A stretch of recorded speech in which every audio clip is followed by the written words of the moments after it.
On a décidé de prendre notre destin en main et ce n'est ni la communauté internationale, ni qui que ce soit qui va nous arrêter. Donc nous sommes très contents parce qu'ils ont fait 9 ans d'occupation de sécuriser le Mali. C'est dans tous les salles qu'il y a ces régions. Notre armée française priait de rentrer chez elle. Le 18 janvier dernier, la junte au pouvoir au Burkina Faso demande expressément à la France de retirer ses troupes basées sur son sol dans le cadre de l'opération Sabre. Le sentiment anti-français s'est renforcé au Sahel depuis le retrait au Mali il y a 1 an des forces armées françaises de l'opération Barkhane. La France et ses partenaires engagés dans des missions de lutte contre le terrorisme ont pris la décision de retirer leur présence militaire au Mali. Mais alors, comment en sommes-nous arrivés là ? Pourquoi l'armée française n'est plus la bienvenue dans ces pays où elle s'était engagée il y a plus de 10 ans pour aider les autorités locales à combattre le djihadisme ? Pour comprendre, revenons en 2013, lorsque le Mali a fait appel à l'armée française. À ce moment-là, l'armée malienne n'arrive plus à contenir les forces djihadistes qui progressent vers le sud depuis leur prise de contrôle du nord du pays, courant 2012. Des forces françaises viennent alors en renfort, c'est ce qu'on appelle l'opération Serval. Elle s'achève 1 an et demi plus tard avec l'opération Barkhane qui prend la suite en juillet 2014. Étendue sur 5 États, celle-ci a 2 missions. Ramener de la stabilité dans la région et former les armées nationales face aux groupes djihadistes qui progressent et veulent installer un État islamique au Sahel. Un peu plus tôt, en 2010, c'est l'opération Sabre qui s'installe au Burkina Faso.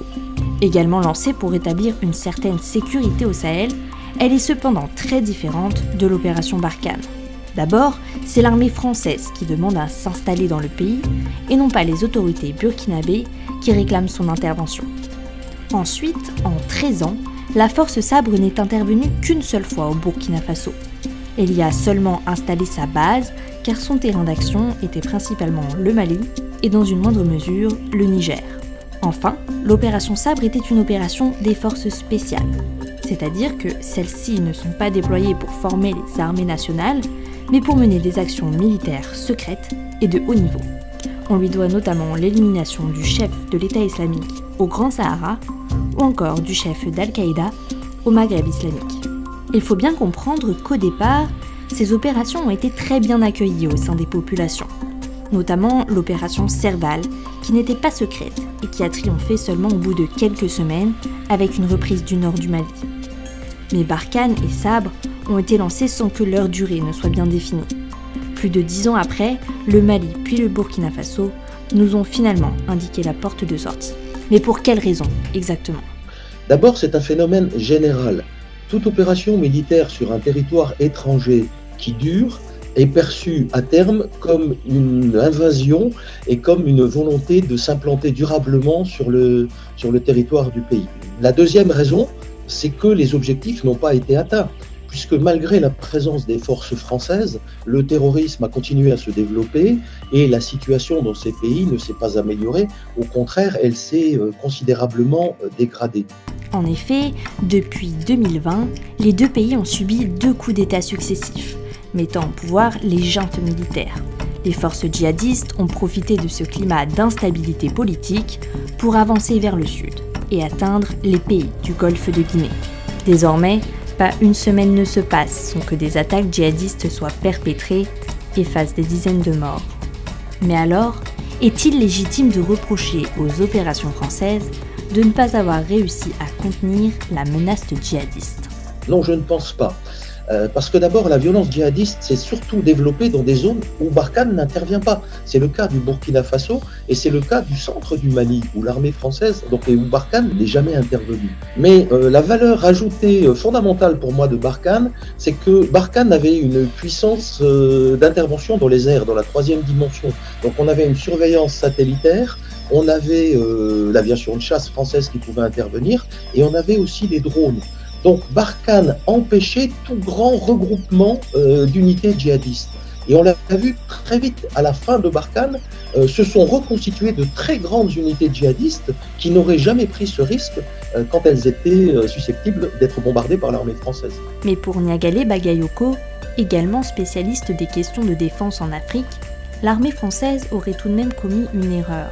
On n'a pas considéré les groupes auxquels on avait affaire comme des acteurs politiques, mais on les a assimilés de manière très simpliste aux terroristes qui ont perpétré des attentats sur le sol français, alors qu'il s'agit, à mon avis, de toute autre chose. Ces acteurs dans la zone portent une vision politique de l'avenir et du modèle d'État qu'elles veulent voir se développer. Alors pour les groupes djihadistes, il s'agit d'un État fondé sur la charia. Revenons aux différentes raisons du rejet des opérations françaises. Ensuite, il y a les réseaux sociaux qui ont travaillé la population et surtout la jeunesse, et là très probablement avec une influence russe derrière pour discréditer l'intervention française. Ces théories du complot sont apparues extrêmement précocement, en réalité à partir des années 2018-2019. Enfin, le dernier élément, à mon avis fondamental, c'est la politique de 2 poids, 2 mesures qui est reprochée à la France.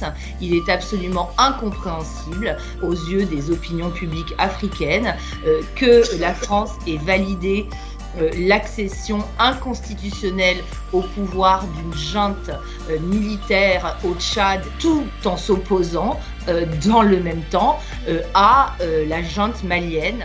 Ces quelques arguments expliquent donc en partie pourquoi la France n'est plus la bienvenue en Afrique.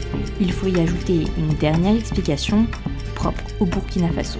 Les autorités du Burkina Faso s'inscrivent dans la tradition du leader qui s'appelle Thomas Sankara, qui est un héros de la lutte anti-impérialiste qui a été assassiné. On s'aperçoit que cette tradition d'indépendance a fortement alimenté l'hostilité qui a grandi vis-à-vis de la France.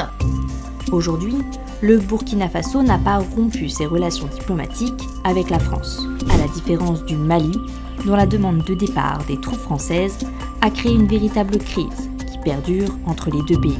Selon les experts, le gouvernement français avait été alerté sur les risques d'être remercié par le Mali et le Burkina Faso.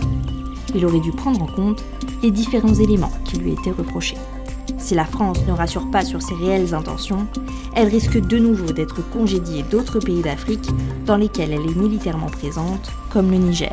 Il est très probable là que la prochaine étape de la contestation de la présence des forces françaises aura lieu au Niger. Il y a eu ces manifestations à Terra qui ont dégénéré avec ces attaques extrêmement violentes contre le convoi de l'armée française Barkhane à la fin de l'année 2021 qui se sont soldées par plusieurs morts. Et il y a aujourd'hui des mouvements dans la société civile qui contestent de manière très virulente l'opportunité de la présence militaire française et plus largement internationale sur le territoire nigérien. Face à une menace djihadiste de plus en plus forte et une présence française toujours plus dénoncée, quel est l'avenir de notre armée au Sahel ? Un plan stratégique dans cette région est promis depuis près de 2 ans par Emmanuel Macron. Attendu au moment des vœux aux armées, il tarde à être présenté. Pour l'instant, tout ça n'est pas clair. Ce qui est sûr, c'est qu'on devrait avoir de moins en moins d'interventions militaires directes sur le terrain. On devrait avoir une réduction importante de la voilure et une limitation assez importante de l'empreinte au sol des troupes françaises. Donc en gros, il s'agira d'être le plus efficace possible en se montrant le moins possible. Les difficiles négociations avec les pays concernés seraient très certainement à l'origine du retard dans l'annonce de ce nouveau plan stratégique pour l'armée française au Sahel.